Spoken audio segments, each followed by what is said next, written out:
আসসালামু আলাইকুম, welcome to Fatiha blog. কে কেমন আছেন? আমি তো আলহামদুলিল্লাহ ভালো আছি।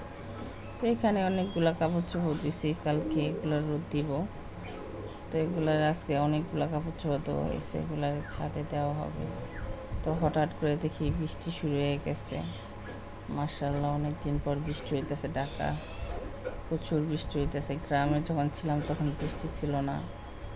ঢাকা প্রায় এক সপ্তাহের উপর হবে বৃষ্টি হয়েছে, মার্শাল্লাহ। তো এই যে ভালোই বৃষ্টি হইতেছে, বৃষ্টিতে চাইছিলাম ভিজতে, যত রান্না বাড়া আছে এই জন্য আর ভিজতে চাই নাই।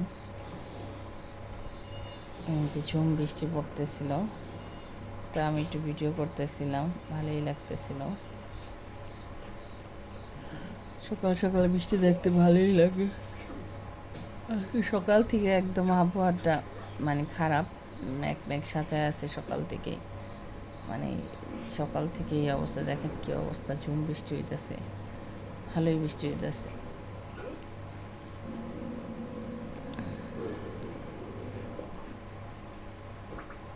তো আমার মেয়ে চাইতেছে ভিজতে। তো এই তো রান্না হচ্ছে, তো আমি এখানে এসে রান্না করতেছি।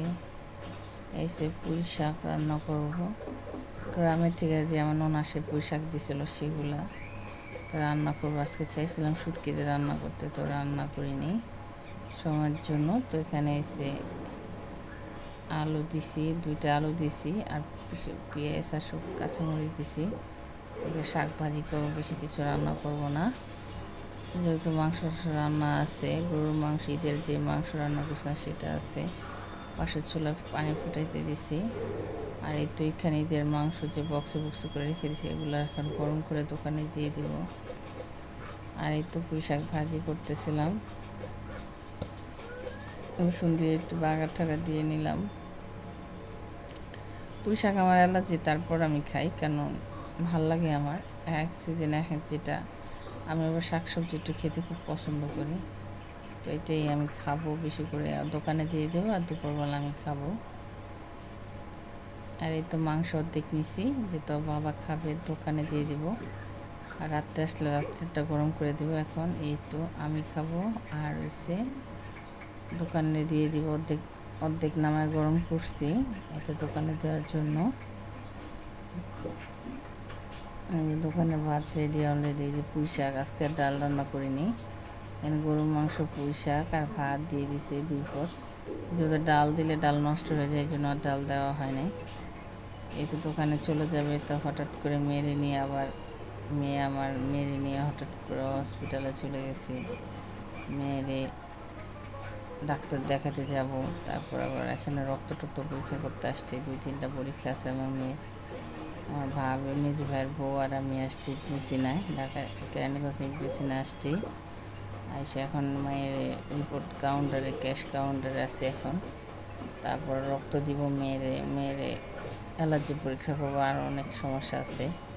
তারপর আবার রাতে যাব রিপোর্ট আনতে। তো মেয়ের নিয়ে আমি ভাবি নিয়ে আসছি, এলো সিরিয়ালে বসে রয়েছি, রক্ত দেবো। আমার মেয়ে অনেক সাহস, ভালো, মাশাআল্লাহ। আমার মেয়ের সাহস দেখে আমি অবাক। এর আগের বার রক্ত দিচ্ছি, দেখেন কি সুন্দর সাহস, রক্ত নিতেছে, ওর কোনো ভয় নাই, মানে একটু ভয় পায় না। সে খুব ভাল লাগে, তার বলে কান্না নাই, শব্দ নাই, একদম চুপচাপ, মানে রক্ত দিতে ভালোই লাগে। যাকে রক্ত দেওয়া শেষ, আমরা এখন বাড়ি চলে যাব। তো আর আগামীকাল আবার আসতে হবে রিপোর্ট নেওয়ার জন্য। তো যাইতে হবে রিপোর্ট আনা, যে রিপোর্টে কী হলে। সবাই আমার মেয়ের জন্য দোয়া করবেন, আল্লাহ যেন আমার মেয়েটাকে ভালো রাখে, সুস্থ রাখে। আমার মেয়েটা 2 দিন পর পর অসুস্থ হয়ে যায়। আচ্ছা, 3টা পরীক্ষা করলাম, 3টা পরীক্ষা, কালকে কী আসে রিপোর্ট নিয়ে আবার ডাক্তার কাছে যাব। মেয়েটা অসুস্থ, এমনি শুকনা মেয়েটা, আমার খেতে চায় না, তারপরে ভিতরে রোগ, এটা শরীর অসুস্থ থাকে 4 দিনে ভালো। যাই হোক, ডাক্তার দেখে বাসায় চলে আসছি। আসার পরে তো রান্না, আবার মাংস গরম করলাম আমার জন্য। তো আমার মেয়ের জন্য আর ডাল রান্না করি নেই।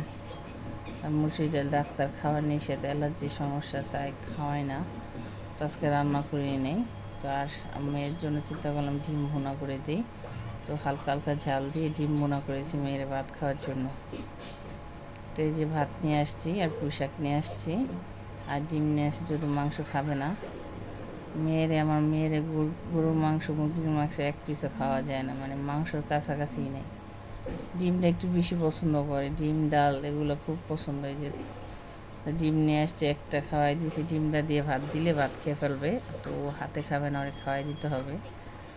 তারপর ওরে খাওয়াই দিয়ে এসে তারপর আবার আমি খাবো ভাত, খাওয়া দাওয়া করবো দুপুরে। মেয়ের ভাত খাওয়াইতেছিলাম, মেয়ের গোসল টোসল করায়, হসপিটাল থেকে এসে গোসল করে, তারপরে আমি ঘর মুছে গোসল করে মেয়ের ভাত খাই। যাই হোক, ভিডিওটা ভালো লাইক করবেন, শেয়ার করবেন।